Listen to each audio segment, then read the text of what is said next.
भारी चालान और कड़े नियमों के विरोध में राष्ट्रीय राजमार्ग 48 पर बस संचालकों का हल्ला बोल। डूंगरपुर में आज निजी बस संचालकों ने NH 48 पर चक्का जाम कर विरोध प्रदर्शन किया। संचालकों का आरोप है कि TSP क्षेत्र में सुविधाओं की कमी है, लेकिन प्रशासन 1-1 लाख रुपए तक के चालान काट रहा है। फिटनेस और RC निरस्त होने से करीब 700 बसों के पहिए थम गए हैं।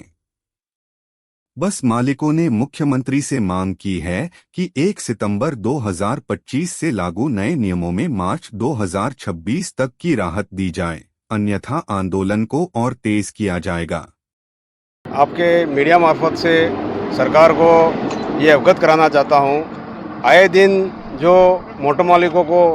परेशान किया जा रहा है, 1-1 लाख रुपए का चालान बनाया जा रहा है,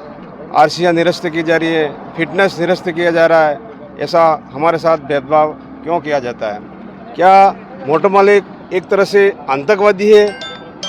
मेरे हिसाब से सरकार से यही निवेदन करना चाहता हूँ कि मोटर मालिक कम से कम एक गाड़ी के मार्फत से 50 जनों को रोजगार देता है, तो उसके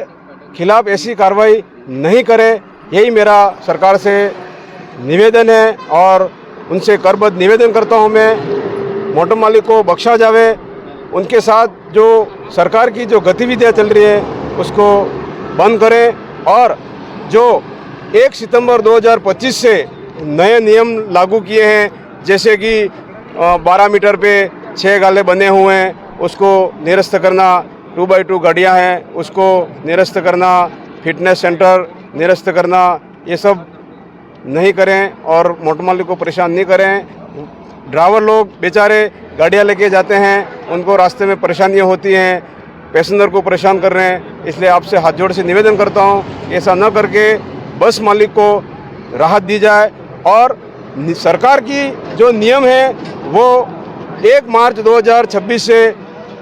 फॉलो करने के लिए हम तैयार हैं। उसके पहले जो बसें बनी हुई हैं उसको यथावत उसी तरह से रहने दिया जाए। हमारी कल 2 दिन से करीबन 700 बसें बंद है, उसमें जयपुर, सूरत, अजमेर, सीकर, इसके बाद में अहमदाबाद है, मुंबई है, जो बांसवाड़ा, घाटोल, अहमदाबाद, टोटल हमारी जो लाइनें हैं उसके आज हमारी छोटी बसों में भी क्रूज़र है, मिनी बस है, उन पर भी, टेम्पो, सब पे भी हमारा एक लगेज कैरियर भी हटा देना, लगेज कैरियर की भी समस्या है। हमने सरकार को बार बार अवगत करा कि हमें इस क्षेत्र को देखते हुए आज हमारा 40,000 रुपये का महीने का जो टैक्स दे रहे हैं, सिर्फ 35 किलोमीटर दायरे के अंदर हमें ऑल इंडिया का जो टैक्स देना पड़ रहा है वो हमारी सीमा से बाहर है। हमने आप मानने पहले हमारे डूंगरपुर के RTO उदयपुर के मन्नालाल जी रावत साहब को भी अवगत करवा दिया था कि TSP क्षेत्र में रहते हुए आप हमें इस क्षेत्र की जनता को, हमें डूंगरपुर से गुजरात में आना जाना, मजदूर लोग हैं, आदिवासी लोग हैं, जो भी है, गरीब है, रोज़गार है, उसके लिए आना जाना पड़ रहा था, बीमार लोग हैं, उनके लिए इतना वहन करना पड़ता है, इसके लिए हमें कुछ राहत दी जाए। साहब ने भी हमारी मॉनिटरिंग की थी, उन्होंने भी अपनी हर बात को रखी थी, पर इसके बावजूद भी आज हमें 2 साल होने के बाद में भी हमें सफलता नहीं मिली, और आज हम थक कर 1-1 लाख रुपए के चालान हमारी बसों के बंद रहे। इसके एवज में हम आज हाईवे पर आकर हमारा विरोध प्रदर्शन कर रहे हैं कि अगर सरकार नहीं मानी तो हमें हाईवे पर भी उतरना पड़ेगा। इसके लिए हमने यहाँ हाईवे रतनपुर बिछीवाड़ हाईवे पर हम पधारे हैं।